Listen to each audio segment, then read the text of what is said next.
Hello and welcome to Painless Universal, a conversation with myself and Welsh.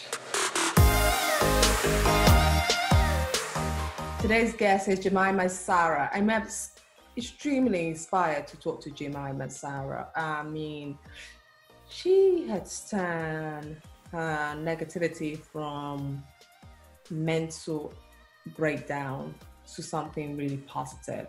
Let me give you a breakdown of who Jemima Sara is.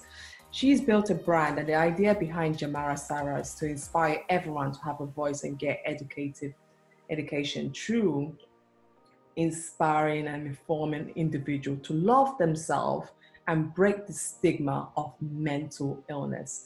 Jemima Sara, which is her brand, was created after Jemima suffered with mental illness issues. Her road to recovery was scribbling, painting, and drawing naked ladies with martini glasses. This empowered her to be her confident self. Her motto is self-worth, self-acceptance, and confidence.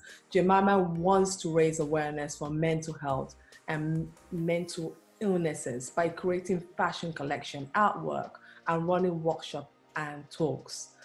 She's so inspiring. I mean, if you could see some of her drawings here, you see how creative they are, and I just can't wait to talk to Jemima, but she's here. So let's get to know Jemima a little bit more.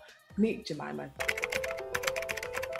Hi, I'm Jemima Sara. I run creative brand Jemima Sara. It launched in 2017, and it's kind of my creative process, but I also want to be kind of representative of issues in our society and promote and kind of start the conversation. It all started out of my mental health, and scribbling and drawing was something that saved my life basically, and now I literally put it onto everything that I can, and that's what I'm doing today. Hi everyone, welcome again to Painless Universal Conversation. Myself, I have the gorgeous Jemima Sara here with me. Thank you so much for joining me, Jemima. I hope you're well today. How are you? I'm good. Yeah, thank you so much for having me. Where are you joining me from? Are you in your studio? Where are you? I'm in my studio. It's a bit messy at the moment. No, it's not. No, it looks absolutely like a typical person who has to, work. I was truly blown away by your story. I mean, everything going on with the world currently, and I just thought I needed to speak to you about how you've managed to transpire the mental health side into this big creative brand which you've now built, and you're so extremely young as well, which really inspires me as well. But before we dive into all of that, could you just tell me a little bit about who is Jemima Sara? Yeah, sure. I'm Jemima Sara. That's me. I launched a kind of creative project, and some people say brand, some people it differs, out of kind of scribbling and drawing for mental health purposes, and that was kind of, it aided my mental health, and then through that I started drawing on t-shirts and lots of different things, and now I sell jewelry, art, prints, postcards, stationery, silk scarves, lots of different things. And yeah, it's just grown into a brand itself. And I guess that's what Jemima Sara is, in a roundabout way. Yeah, I also do lots of I know, really, a really inspiring story. But I wanted to get into it. How did you start the scribbling and start the artwork? Because I always think about it. I scribble, but my scribble are not what worth anyone looking at. How did you get into that side of things? I'm sure your scribbles are. But I think I was really lucky because I was at uni at the time and I was on a really creative course. Okay. I studied puppetry, like, Punch and Judy at university, which is very weird anyway. And when I was at university, I just started drawing these naked ladies with speech bubbles, and they would be like, "Darling, love yourself," da da da. And I would kind of like, they were just for me at the time. And then after a little while, they grew into something, and I built up a kind of following about these ladies who love themselves. And I realized that they weren't just helping me, but they were maybe inspiring others. And then as they kind of helped me, I kind of got to grips with drawing, and I realized that drawing was actually aiding my mental health. And then it grew into me drawing boobs on t-shirts and lots of other things. So I think it wasn't about being good at drawing. It was literally just about drawing a quick naked lady on a piece of paper that had a little motivational speech bubble. Yeah. And I just think it's kind of crazy how something so small can lead to something so big. Yeah. Yeah. But how did that help you with your mental health when you had that breakdown you said you had? How did drawing, because I also have a chronic illness which I always talk about very loudly, and I think finding my own creative voice, talking to people as well, also helped me with my chronic illness. I'm able to hear other people's story, and then that makes me feel like, okay, I'm not the only one going through this thing at the moment. But for you, you took in that side of that creativeness. How did that help you to channel this energy, Ray? I guess at the time, it was very much like I was just drawing naked ladies with random speech bubbles, which were kind of like, darling, self-love is the greatest middle finger of all time. And I think at the time, I didn't really think about it. Mm. And then when I was doing lots of research into why I felt so good after drawing, I found that when you draw, you're releasing a chemical in your brain called dopamine, which actually helps you feel motivated, which helps you feel kind of like get creative, and it helps you just feel happy. It's a feel-good chemical in your brain, basically. It's like an endorphin. And when you draw, you actually release, you're using both sides of your brain. So you're using your left side of your brain and you're using your right side of your brain. And this kind of like leads into a motivational aspect, which then helped me kind of like get up in the morning, do a great scribble. It also is a mindfulness aspect. So when you kind of draw, it's a way of communicating without talking, which is great, because for me, when I struggled with mental health issues, I found it really difficult to talk about it, and I didn't want to talk about it because it's kind of like, people going through much worse than me, why would I talk about it? Blah, blah, blah, blah, blah, all the excuses, go through all the excuses. And so when I was drawing, I could get out all of these feelings and frustrations, even if they weren't words, onto the piece of paper. And I was expressing myself like I could never do before. So I think that's, from now doing the research into why drawing was so good for my mental health, that's why I'm so eager to share it with other people. Even if it's kind of like you've had a rough day at work and you don't know how to express your rough day at work, do a quick scribble or do a body scan whilst drawing. I just find it some people hate it, but some people find it very kind of like therapeutic, and they can express themselves without having to say anything, which is nice. Yeah, that's nice, because I think if you find a way that you communicate, that really adds so much value. But you went on to Naked Woman. What inspired you to that? Well, where did inspiration though that come from? I literally have no idea. As well. Literally, I guess for me, I always hated my body. Like, I had a really bad, I mean, a lot of young women do have eating disorders when they're younger, which is really sad. And I hated my body. I'd never look in the mirror, never do anything. But yeah, I love the female form. And there was just something about the female form that I was like, wow, it's fascinating. And, why are not people more accepting of this female form? And I think I did a first drawing of a naked lady. I think I have it somewhere. And she's standing at a bar, and everyone's being like, she has a speech bubble, and she's like, oh, everyone's staring at me, but I just don't care. And she's just naked. And it's kind of like, I think inside of me, I really just wanted to stand at a bar and be naked and just not give like any care in the world. So I guess that's the Naked Woman, because I came from quite a conservative background as well. So, but it was kind of like that breaking free from that conservative life and being like, actually, I want to be an artist. I want to break the rules a little bit, and I kind of want to love myself at the same time. Yeah. So the Naked Woman. So you've grown this brand. I know you might say people call it different things, but I really call it a brand, because you sell so many things. You sell T-shirts, you sell postcards, you do jewelry, I looked at the website. There was just so much I could choose from, because I'm actually going to go out and get one of my own boob t-shirt. I will send you a picture.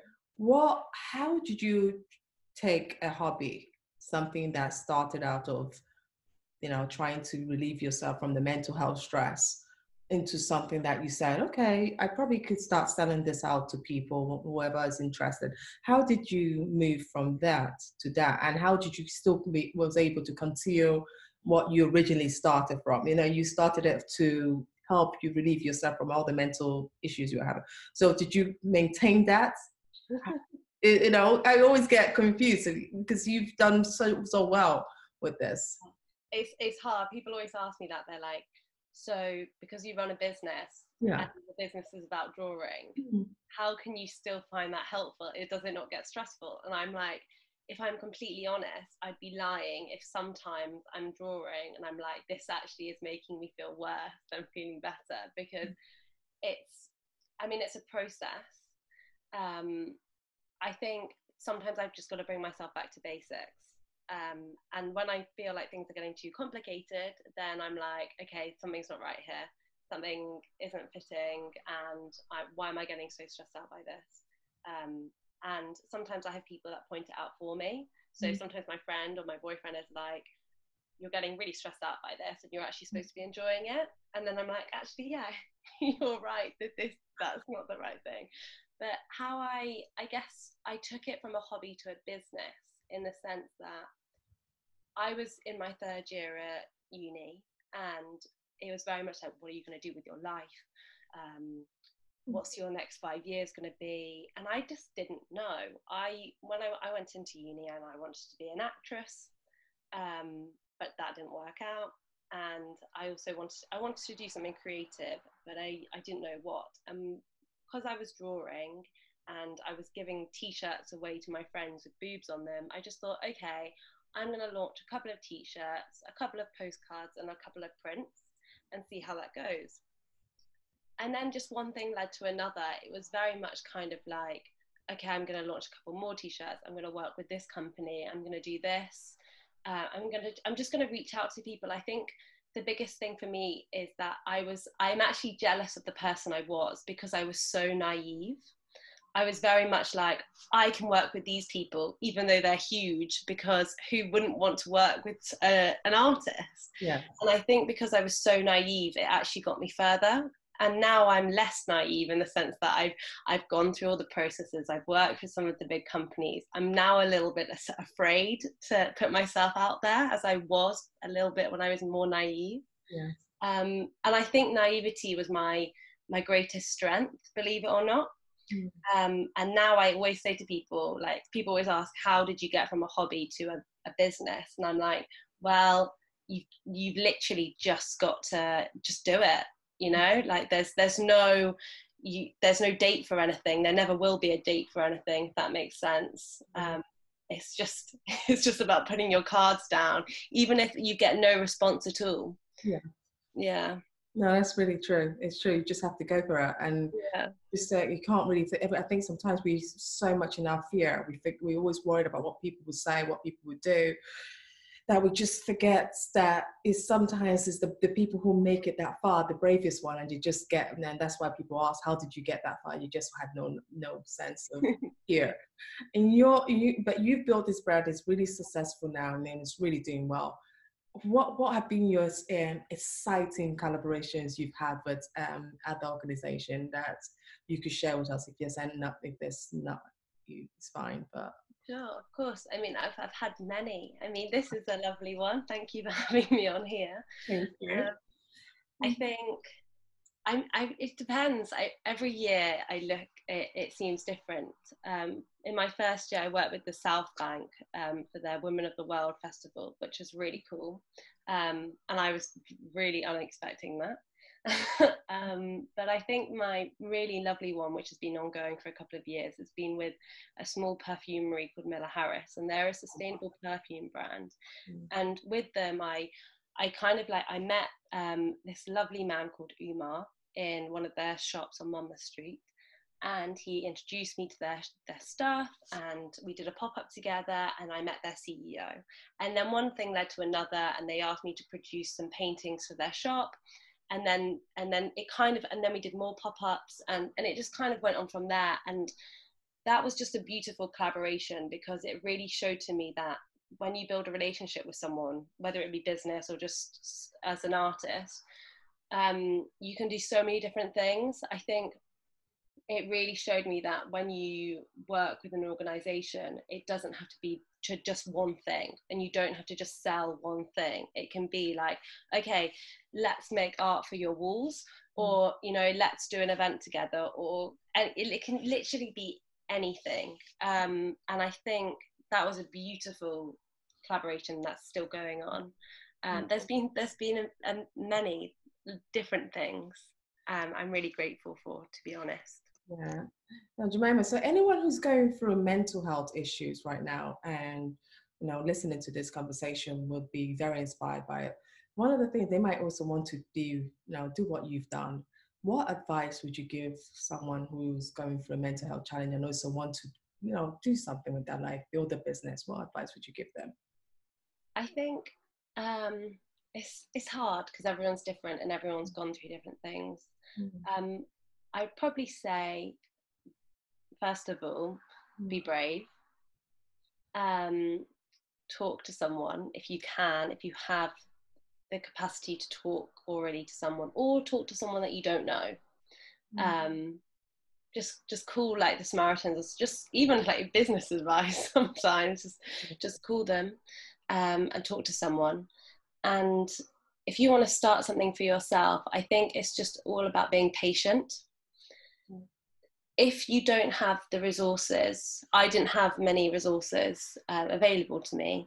If you don't have the resources available to you, then patience will be your best friend. Things take time, good things take time, and they take work. So if things don't come to you straight away, especially like for me, I get really down all the time about maybe I'm not being fast enough with my business. You know, I see someone over there and they launch their business and suddenly they're huge and it's been a year. Whereas for me, it's only been 3 years and maybe I'm halfway from what they are now. But it's not about comparing our journeys. I think so many people compare their journeys, especially with mental health as well. We think that, oh, I've gone through my bad bit of mental health, I'm going to be good now. It's like, no, if you have a bad mental health stage in your life, yes, you might be good for a couple of years or a couple of weeks, but then you might go through something else. So it's just about realizing that it's a roller coaster and you're literally never going to know what's around the corner, and that's okay. Yeah, I think be brave is my biggest advice. It's hard. With COVID, has that changed your thinking? Because COVID is all about, I think, a lot of mental health here, because the way we used to do things is absolutely different now. Has that changed your thinking in any way? And also the way you've run your business? Massively. I have a lot of anxiety, and I'm sure a lot of people do, surrounding COVID. So for me, it's very much kind of like, I also work as well for a small charity. So for me, it's kind of like job security. And also when COVID first started, I was actually doing a pop-up shop in King's Cross. And obviously that stopped. And I was literally like, oh my gosh, you know, this is going to make it or break it. I'm actually going to lose everything that I've built here. But I think it's about realizing that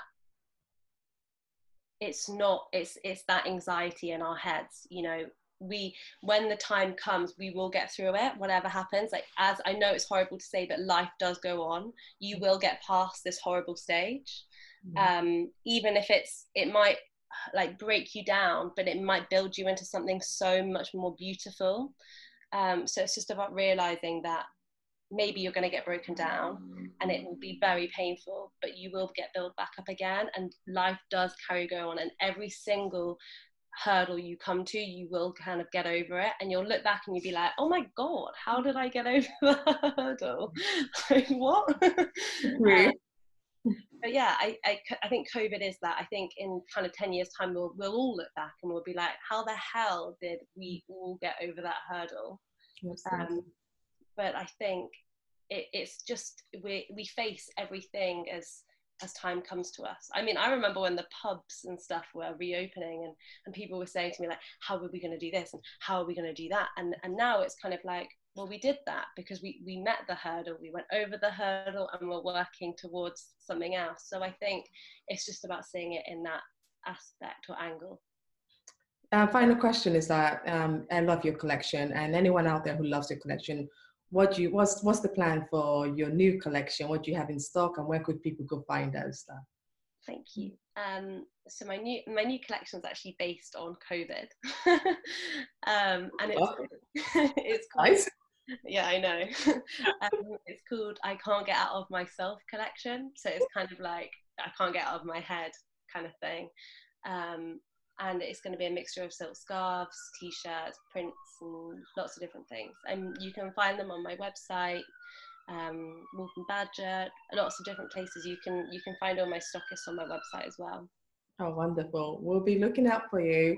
And thank you so much for joining us today. I know how busy and, you do have a lot on your plate, and I'm really appreciative you took the time out to join me to share your story about mental health, because it's such an important topic, and so few people talking about it, even though we're getting more and more people to be courageous enough to talk about it. But you took the time out to do that with me.